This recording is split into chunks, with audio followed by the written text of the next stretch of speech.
The Galactic Empire is introduced to the audience not as a sudden tyranny, but as an orderly presence that claims legitimacy through structured discipline and repetition. Its banners hang cleanly, its uniforms are precise, and its language is calm even when violence follows.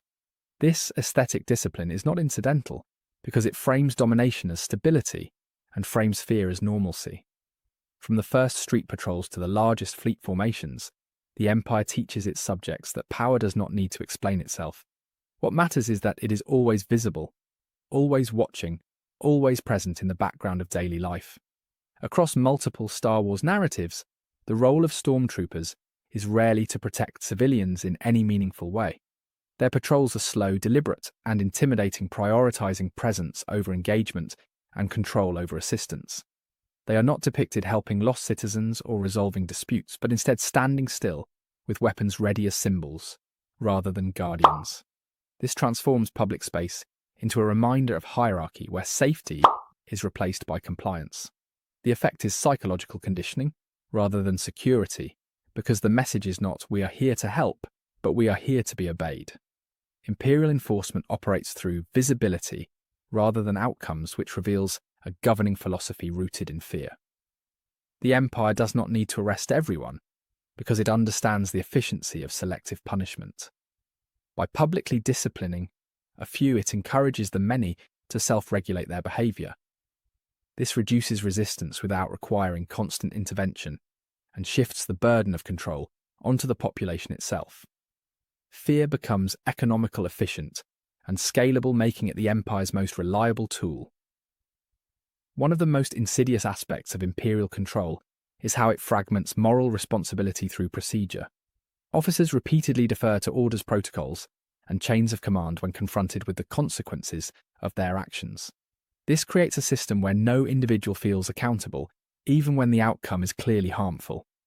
Harm becomes abstracted into paperwork, timelines, and directives, rather than human experience. The system does not eliminate morality, but buries it beneath layers of obligation.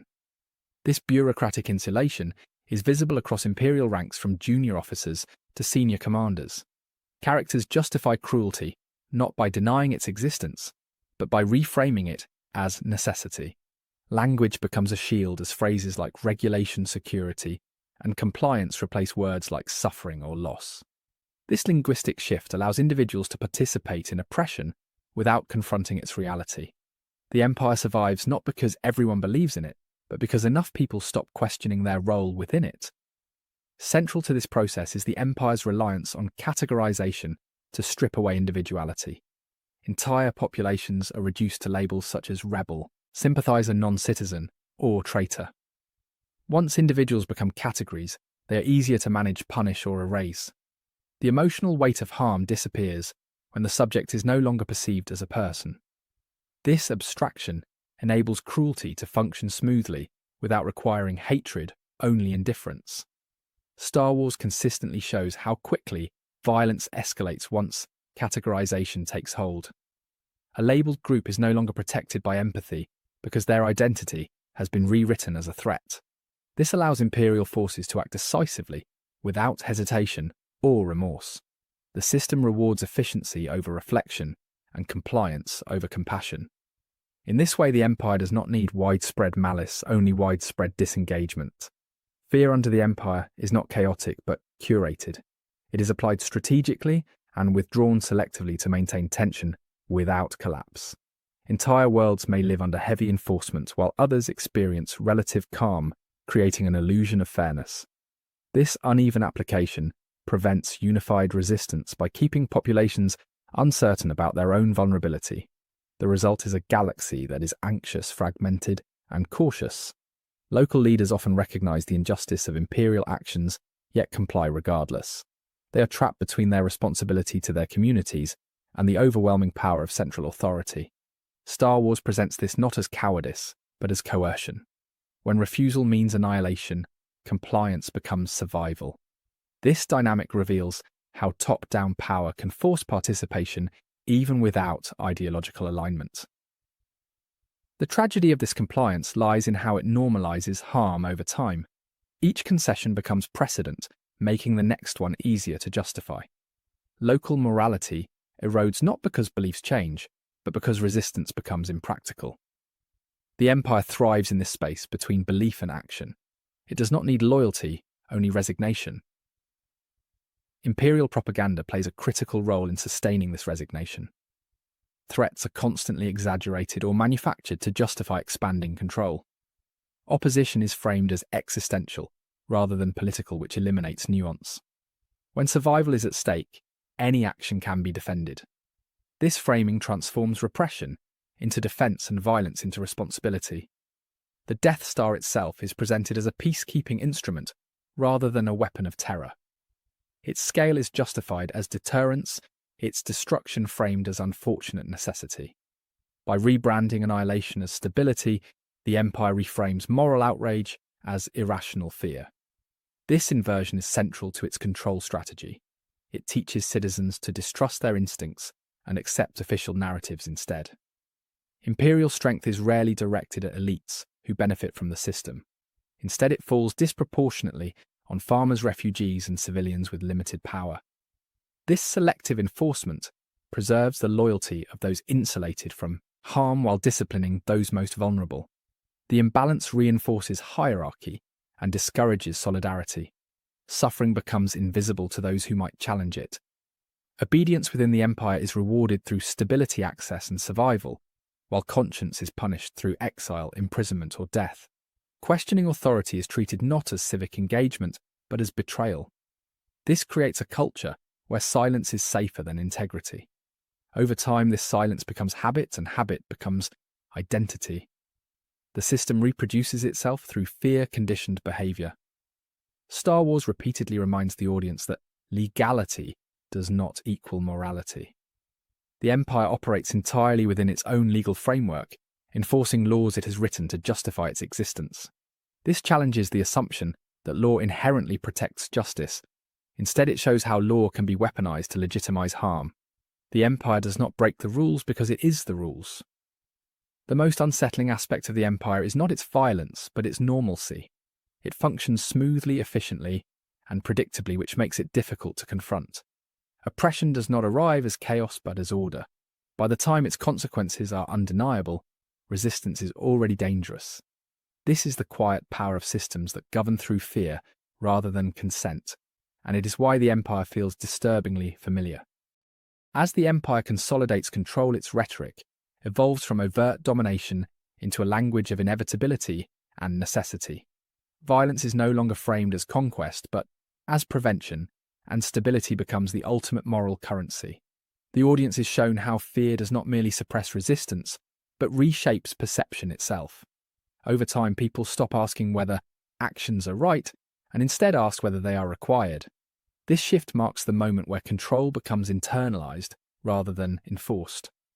The Empire consistently manufactures or amplifies threats to maintain this state of perceived emergency.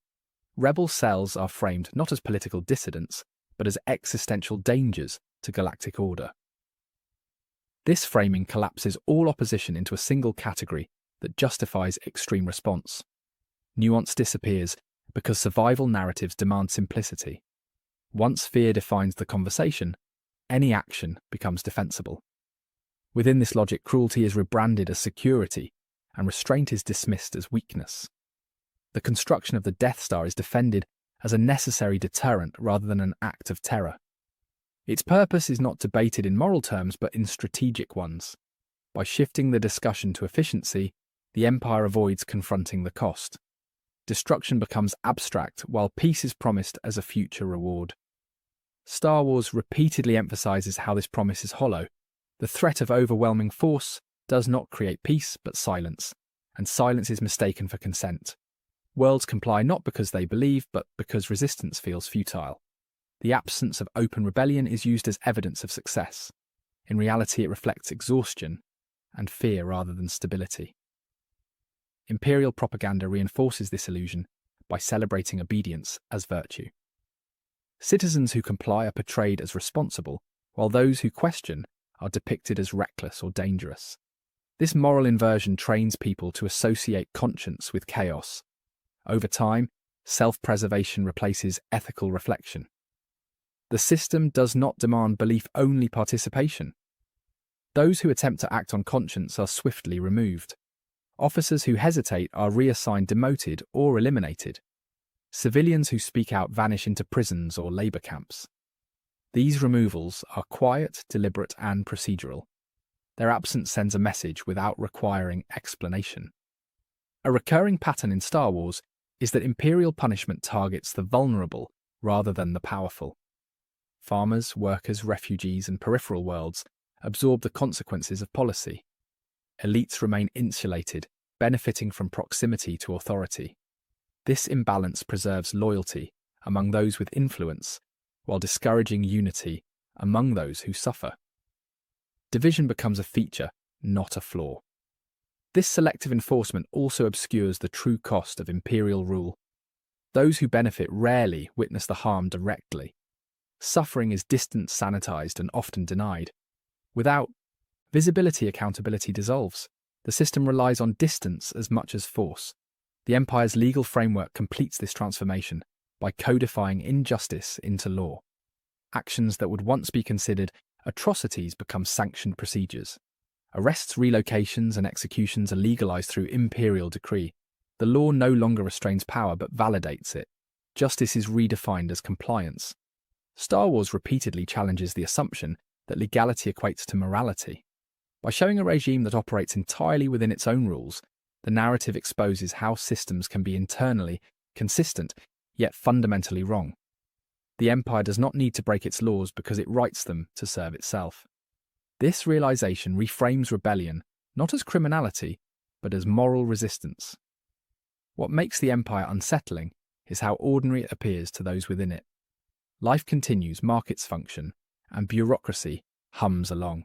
Oppression does not feel dramatic, it feels administrative. This banality allows people to coexist with cruelty without confronting it. Evil is not loud, it is routine. Over time, necessity becomes habit and habit becomes identity.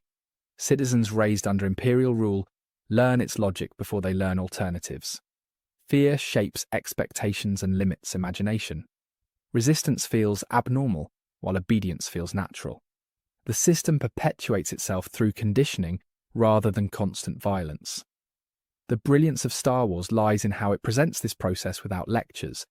Through environment, dialogue, and consequence, the audience is shown how control works rather than told. The Empire is not a monster outside society, but a system built from choices, incentives, and fear. Its danger lies in how easily it functions. That familiarity is the warning. The narrative ultimately argues that systems of control collapse not because they are challenged by force alone, but because their justifications fail. When fear no longer convinces, and necessity no longer persuades, cracks appear. People remember that survival's not the same as living, and in that realization, resistance begins to grow again. Thank you for watching. Be sure to like, subscribe, and hit that share button. My main channel is Critical Analysis Hub, where I post Star Wars content about the movies. My secondary channel is Critical Analysis Hub Plus, where I focus on the shows of Star Wars. And my third channel is Critical Analysis Hub XP, where I post comic books. Be sure to take a moment and check them out. Thanks, and may the Force be with you.